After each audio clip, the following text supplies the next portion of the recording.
নমস্কার বন্ধুরা, কেমন আছেন সবাই। আজ তৈরি করব আলু ফুলকপি দিয়ে সয়াবিনের একটি রেসিপি। প্রথমে কড়াই গরম করে দিয়ে দিব সাদা তেল।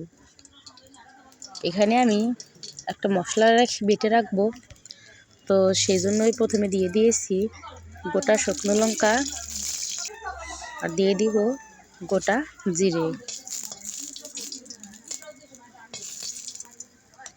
আর আমি এই মশলাটা রান্নার শেষে ব্যবহার করব, তাই এখন ভেজে উঠিয়ে রাখবো। ওই তেলেই দিয়ে দিব আর একটু তেল, আর তারপরে দিয়ে দিব লবণ হলুদ দিয়ে মেখে রাখা সয়াবিনগুলো।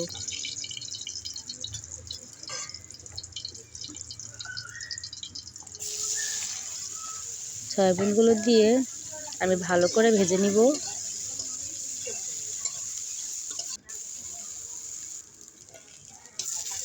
তো নিরামিষ দিন বলে আজ আমি নিরামিষভাবে এই রেসিপিটা তৈরি করেছি।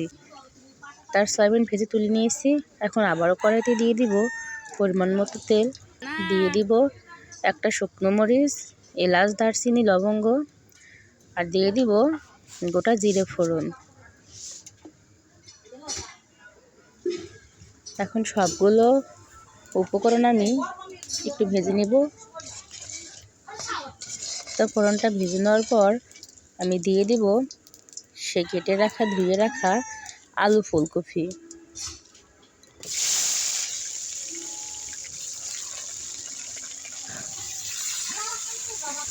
তেলের সাথে আমি আলু ফুলকপিকে মিশিয়ে নিয়ে দিয়ে দিব স্বাদ মতো লবণ আর হলুদ। লবণ হলুদ দিয়ে আমি ফুলকপিগুলোকে ভালো করে ভেজে নিব।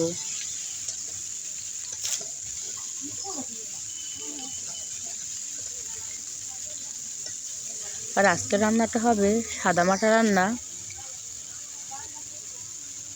এখন দিয়ে দিয়েছি চেরা কাঁচা লঙ্কা।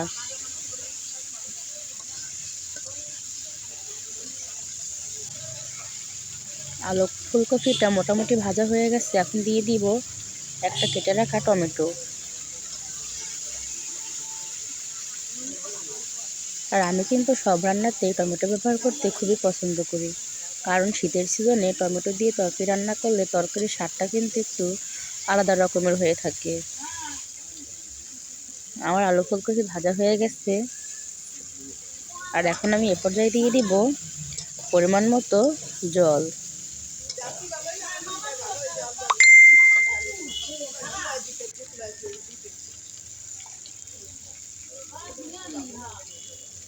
আর জল দেওয়ার আগে আমি দিয়ে দিয়েছি অল্প করে হলুদ, আর এখনই দিয়ে দিয়েছি জল।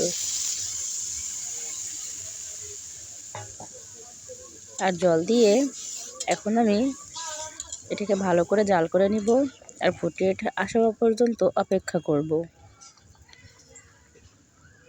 আমার খুব ঠান্ডা লেগেছে, তাই হয়তো ভয়েস দিতে কষ্ট হচ্ছে, আপনারা একটু ক্ষমা দৃষ্টিতে দেখবেন। তারপর দিয়ে দিয়েছি ভেজে রাখা সয়াবিনগুলো।